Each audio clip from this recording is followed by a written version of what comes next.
What is up, everybody, and welcome back to the channel. Before we dive into this absolute bombshell, a quick favor. If you want more of this exclusive deep dive sports analysis, please smash that subscribe button right now. We're trying to hit 1,000 subscribers to unlock some powerful new channel features, and every single subscription helps grow this movement. Thank you. You need to stop what you are doing. Put your phone on, do not disturb, lock your office door, and listen. Because what is happening right now in Cleveland, Ohio is not just a sports story. It is a hostile takeover. It is a revolution, and it is the moment the entire power structure of the National Football League just collapsed in on itself. The reports that are exploding out of Cleveland are so insane, so unprecedented, that multiple GMs across the league are reportedly in a state of pure panic. The foundation of the coaching hierarchy, the very precedent of the league, has been threatened simultaneously. According to multiple high-level sources with direct knowledge of this escalating explosive situation, the fifth-round sensation, Shedeur Sanders, has privately informed Cleveland Browns ownership of a stark, cold, and brutal reality. Kevin Stefanski's tenure as head coach cannot coexist with Shedeur Sanders' future in Cleveland. Let me be clear, this isn't just the aftermath of a position battle. This isn't a player whining about playing time. This represents a complete and total inversion of the power structure. For anyone who has been tracking the unprecedented rise of quarterback empowerment, for anyone who has been watching the dynamics reshaping professional football, this is the moment. This moment defines everything. This is the moment a player didn't just ask for a trade. He asked for his coach's head, and the scariest part, he just might get it.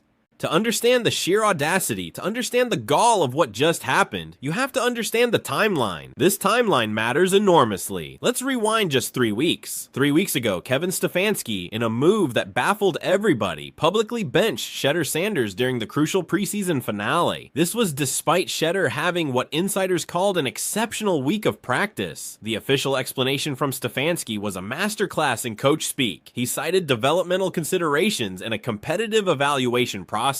Now, let's get the translation on that. The real translation, the coaching staff was desperately attempting to reassert its authority amid a tidal wave of organizational chaos that was already spiraling beyond their control. They saw the Shedeur era hashtags, they saw the hype, they saw the power slipping from their fingers, and they tried to grab it back. They tried to put the rookie in his place. It was the single biggest miscalculation of Kevin Stefanski's career, and it may have just ended it.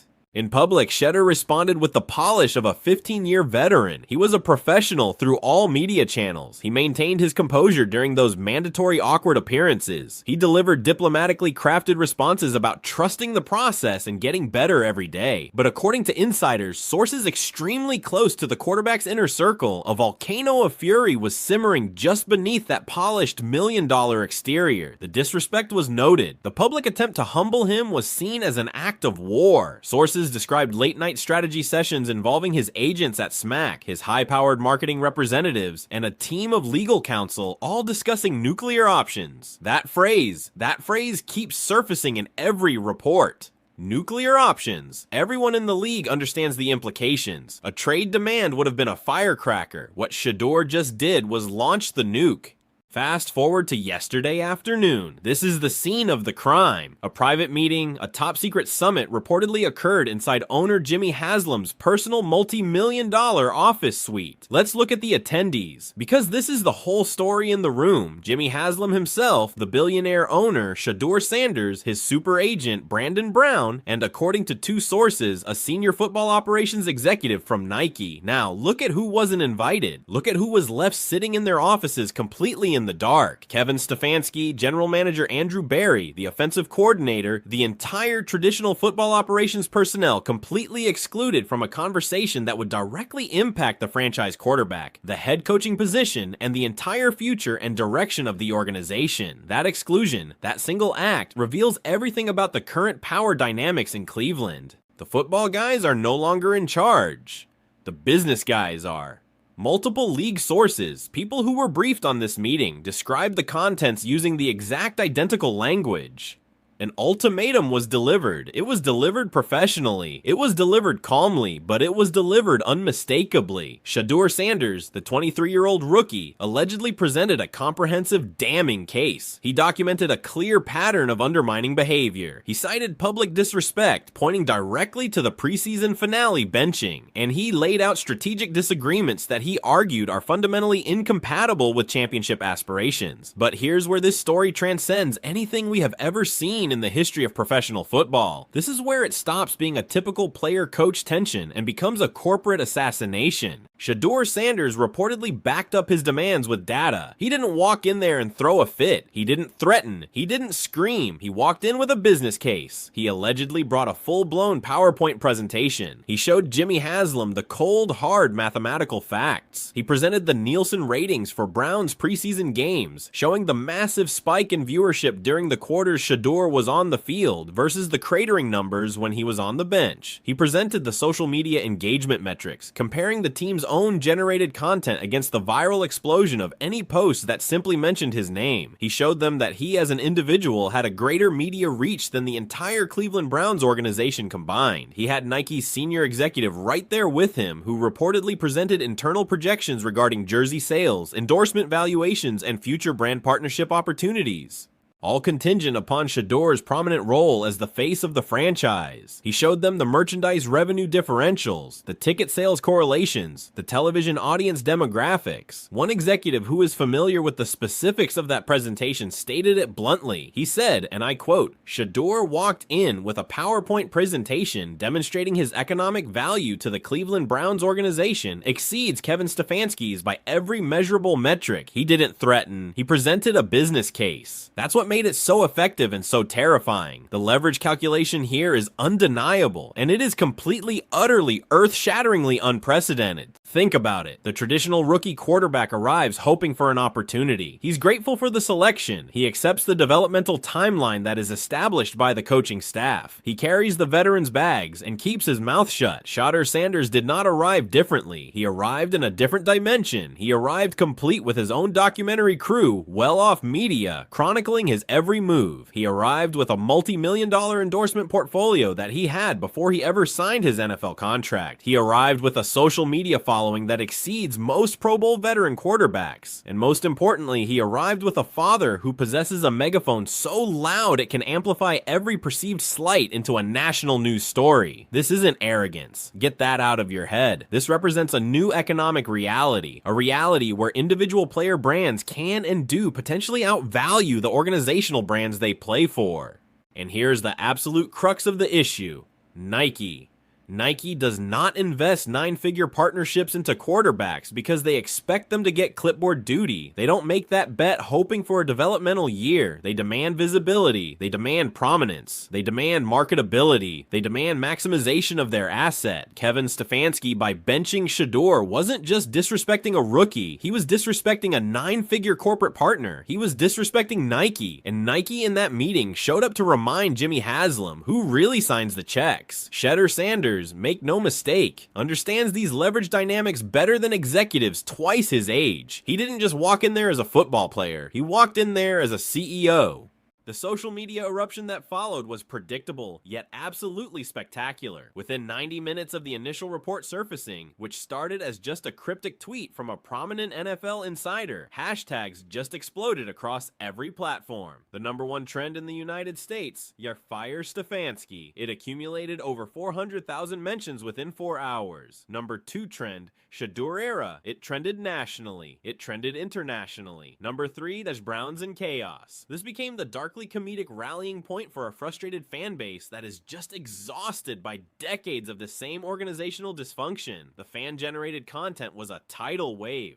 It ranged from sophisticated, deeply edited video compilations that contrasted Shedeur's dynamic, explosive preseason plays against Stefanski's conservative, boring, run-run, pass-punt play calling, all the way to simple viral text posts that just declared, "We are not losing Shedeur Sanders because Kevin Stefanski refuses to adapt to modern football. Fire him immediately before Nike takes their investment elsewhere."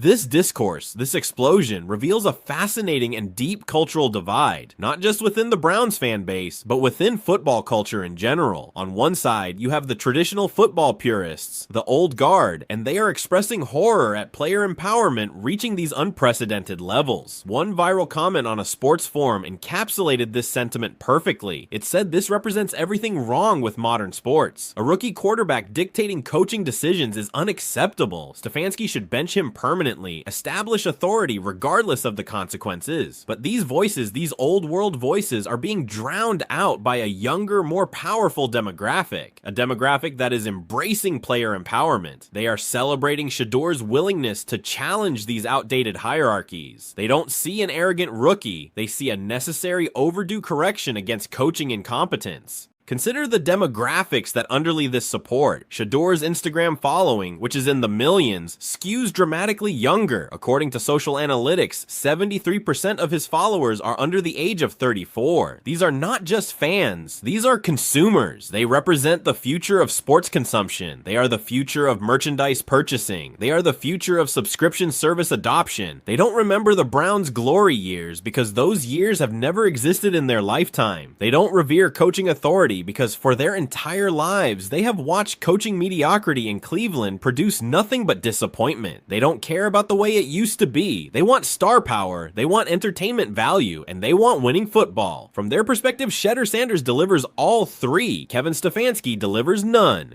ESPN's reaction programming yesterday was almost more entertaining than the controversy itself. Stephen A. Smith delivered his predictable theatrical veins bulging out of his neck outrage. "This cannot stand," he screamed. "A rookie quarterback cannot dictate coaching decisions. What precedent does this establish? Every first-round selection will start demanding coaching changes. The inmates cannot run the asylum." But for the first time, his argument felt old. It felt weak because younger analysts on his own network immediately and effectively countered him. One rising commentator put it perfectly. She said, "Stephen A. lives in 1985. This is 2025. Players have the power now. Market forces determine value. Shedeur Sanders generates more revenue for the Cleveland Browns than Kevin Stefanski. That is not an opinion. That is a mathematical certainty. If ownership chooses Stefanski over Sanders, they are choosing nostalgia over profitability. And billionaires never choose nostalgia over profitability." That generational divide extends through all media coverage. Traditional newspaper columnists, the guys who are still left, pen these lengthy, hand-wringing condemnations about entitlement, disrespect, and the collapse of organizational hierarchy. Meanwhile, the digital native platforms, the podcasts, the YouTubers, the blogs, they all celebrated Shedeur's business acumen. They celebrated his strategic positioning and his willingness to leverage his market value to force organizational improvement. This dichotomy, this war mirrors the broader cultural tensions that are happening everywhere in every workplace, in every industry. It's the generational expectations. It's the traditional authority structures facing the cold, hard modern economic realities.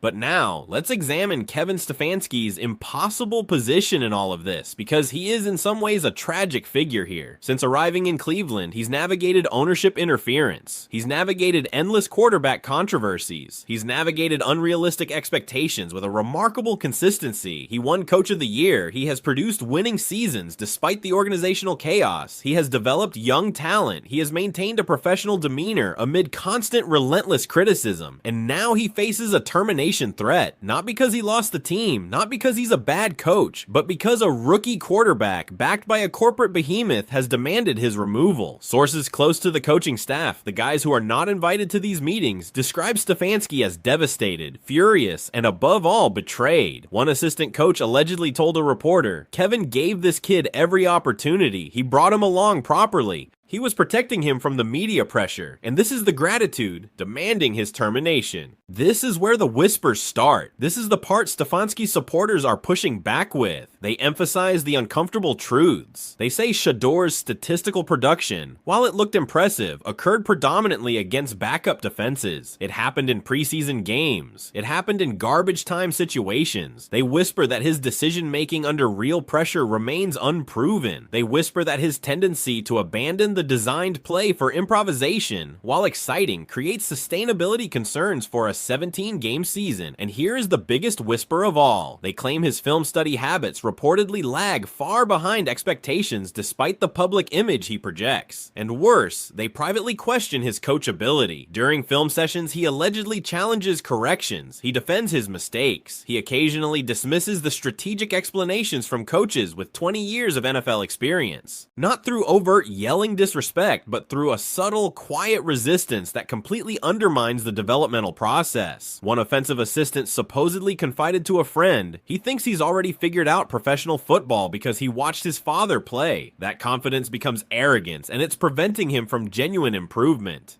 But here's the problem for Stefanski. These criticisms, these legitimate, perhaps football concerns, they never reach the media. Why? Because Shedeur's public relations machinery, his well-off media team, his smack agency, it operates at a level that professional athletes rarely achieve, much less rookies. Every narrative is controlled, every story is shaped, every interview is choreographed. Publicly criticizing Shedeur, as Stefanski's camp is finding out, is a death sentence. It triggers an immediate social media backlash, a tidal wave of fan anger, and unbearable organizational pressure. Stefanski is trying to fight a football battle, and Shedeur is fighting a corporate and media war. It's not a fair fight. And this brings us to the man in the eye of the storm, Jimmy Haslam, the owner. He faces a genuinely, truly impossible decision. Think about this. Option A, he fires Kevin Stefanski. He caves. He validates player empowerment to a level the league has never seen. He establishes a dangerous precedent that will affect every future coaching hire he ever tries to make. What legitimate coach will ever accept a position in Cleveland, knowing that a rookie quarterback, if he doesn't like the system, can get him fired? How does the organization maintain any competitive infrastructure when individual player brands supersede institutional authority? These aren't theoretical concerns. These are practical operational questions that have no satisfactory answers. But look at option B. He supports Kevin Stefanski. He backs his coach. He tells the rookie to sit down and learn. What happens then? He risks losing Shedeur Sanders. He risks a public, messy trade demand. He risks a toxic, cancerous relationship that destroys the team chemistry entirely. And worse, Nike. Nike potentially reevaluates its entire partnership with the Cleveland Browns. The television networks, seeing the stars gone, could argue for reduced broadcast fees, citing diminished star power. The merchandise revenue plummets.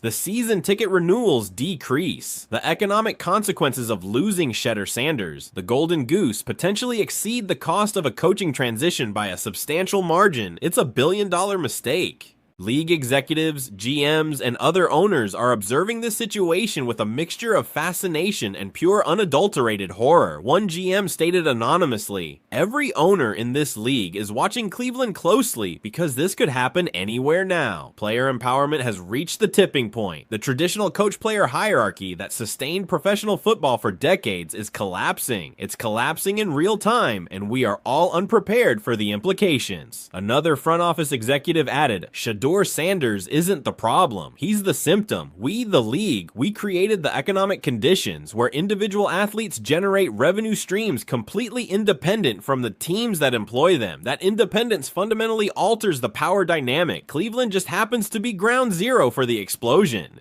He's right. This already happened. The NBA experienced this exact transformation decades earlier when superstars like Michael Jordan and later LeBron James began dictating roster moves, coaching changes, and organizational direction. The NBA adapted. They empowered their players, increased their salaries, and created a partnership dynamic between the athletes and the franchises. The NFL has always resisted this evolution. They've used salary cap restrictions, franchise tags, and iron-fisted organizational control mechanisms. But those barriers, they just crumble. They mean nothing when an individual player's economic value transcends the team-controlled revenue streams. Sanders doesn't need his Browns paycheck when Nike, when trading card companies, when video game partnerships, and when his own social media monetization provide a comparable, if not greater, income. That financial independence is the ultimate leverage. And what about the locker room? This is creating a civil war. Veteran players are reportedly split right down the middle. Some, especially the younger offensive players, players have expressed private support for Shedeur. They acknowledge that Stefanski's conservative run-first approach limits the offensive potential. It stifles playmaking opportunities, and frankly, it produces boring football. These players recognize that Shedeur's star power elevates everyone's profile. It increases everyone's endorsement opportunities. It makes Cleveland relevant nationally for the first time in ever. Conversely, other veterans, mostly on the defensive side of the ball, are disgusted. They view Shedeur's power play as disrespectful, dangerous, and a move that completely undermines a team culture that is built on meritocracy, accountability, and mutual respect. One defensive captain, a longtime Pro Bowler, allegedly stated, "If we let a rookie quarterback fire the head coach, what's stopping anyone from demanding anything? This destroys everything we've built. It's no longer a team." In the middle of this, the special teams coordinator became an unexpected voice of reason during a recent frantic coaches meeting. According to sources, he stood up and said, "We are all debating the wrong question. We shouldn't be asking whether Sanders deserves this power. We should be asking whether Stefanski deserves to keep his job if the franchise quarterback is fundamentally incompatible with his system."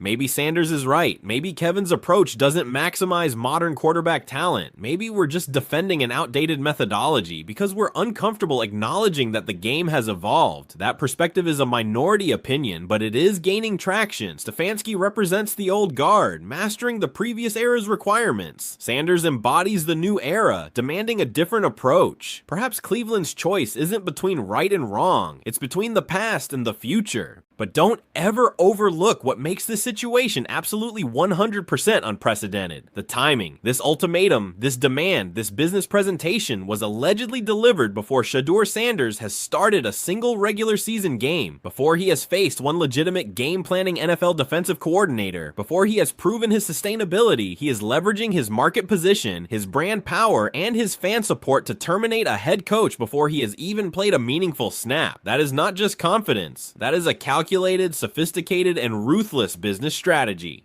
The Nike factor cannot be overstated. This is the shadow government. According to industry insiders, the apparel giant views Shedeur as the cornerstone of their next generation of athlete marketing. They are not just sponsoring a quarterback. They are investing in a comprehensive brand ecosystem that includes the documentary series, the youth football initiatives, the signature cleats, the apparel line, the digital content platform. These investments require sustained visibility. They require winning football. They require a marketable personality. Stefanski's ball control offense, his conservative game management, his defense-first philosophy, it fundamentally conflicts with Nike's vision for Shedeur's brand. One marketing executive stated it bluntly: Nike invested heavily expecting electric highlight-generating quarterback play. If Stefanski's system produces a game manager, that investment devalues dramatically. They have a financial interest in a coaching change. This is the commercial reality that terrifies league executives. If corporate sponsors, Nike, Adidas, Under Armour, can begin influencing coaching decisions through their player partnerships, what remains of competitive integrity? If franchise decisions prioritize marketability over football merit, does the sport just become an entertainment product indistinguishable from scripted programming? And in the background, the prime mover, Deion Sanders, he maintains his public silence, but his private influence permeates everything. Coach Prime's media empire, his coaching platform, his cultural influence. It amplifies Shedeur's leverage immeasurably. Any perceived injustice, any slight triggers immediate national attention, social media campaigns, and media criticism targeting the Cleveland organization. This protective machinery operates 24/7, 365, shaping the narrative, controlling the messaging, and applying pressure without Deion ever having to make a single phone call. Jimmy Haslam understands that firing Stefanski appeases Shedeur, but it also satisfies Deion.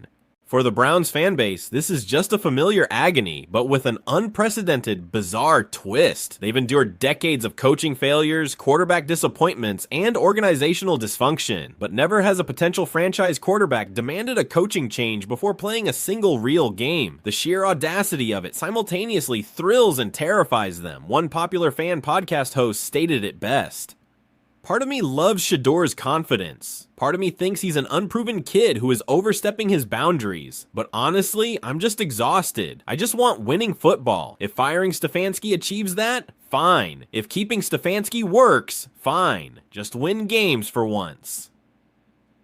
That exhaustion, that is what defines Cleveland's reality. Rational analysis becomes impossible when decades of disappointment cloud every evaluation. Stefanski produced this city's best coaching tenure in a generation, and yet fans are readily supporting his termination because a rookie quarterback demands it. The resolution timeline is unclear. Haslam has reportedly delayed the decision. He's convened emergency ownership meetings. He's consulted league officials. He's reviewing contractual obligations. Stefanski's contract extension, which he signed just last year, includes a substantial amount of guaranteed money, which complicates any termination. But if Shedeur Sanders refuses to play for Kevin Stefanski, that contract becomes irrelevant because losing your Golden Goose franchise quarterback outweighs a coaching buyout cost exponentially. League insiders predict a resolution before the season opener to avoid this distraction, but others suggest Haslam might attempt a compromise, a weak political move like demoting Stefanski to an advisory role and promoting the offensive coordinator. That solution, of course, appeases nobody. It just creates more dysfunction, but it represents the politically safe middle ground that billionaire owners so often prefer. What happens next, what Jimmy Haslam decides in the next 48 hours, will define not just the Cleveland Browns, it will define the future power dynamics of professional football. If Haslam fires Stefanski, every rookie quarterback with a significant endorsement portfolio recognizes the new leverage they possess. The game is changed forever. If Haslam supports Stefanski, Shedeur potentially demands a trade, creating an unprecedented situation where a franchise loses a generational talent and economic engine because one coach refused to adapt. Neither outcome is good. This has transcended a quarterback controversy. It's a fundamental question about the evolving nature of professional sports. Are teams employing athletes, or are they partners collaborating toward mutual success? That philosophical distinction, that is what determines everything moving forward. The Cleveland Browns just became the unwilling, unfortunate testing ground for the question that will reshape the entire sports industry permanently. The NFL watches in horror, the fans argue, the media speculates, but only Jimmy Haslam decides. Does Kevin Stefanski coach this team next season? Or does he become a cautionary tale, the first victim of the new athlete empowerment era? Welcome to the new NFL, a place where rookie quarterbacks can fire head coaches before they've even started a single game. This is the modern reality. This is the biggest story in sports, bar none. I want to know everything you think. Get down in those comments right now. Is Shedeur Sanders a revolutionary hero or an entitled villain? Is Kevin Stefanski getting robbed, or is he an outdated coach who refused to adapt? And most importantly, if you are Jimmy Haslam, what is your move? Fire the coach or call the rookie's bluff? Let me know. And if you want to stay on top of this story and every other bombshell that drops, you know what to do. Smash that like button, hit subscribe, and turn on those notifications. You are not going to want to miss what happens next.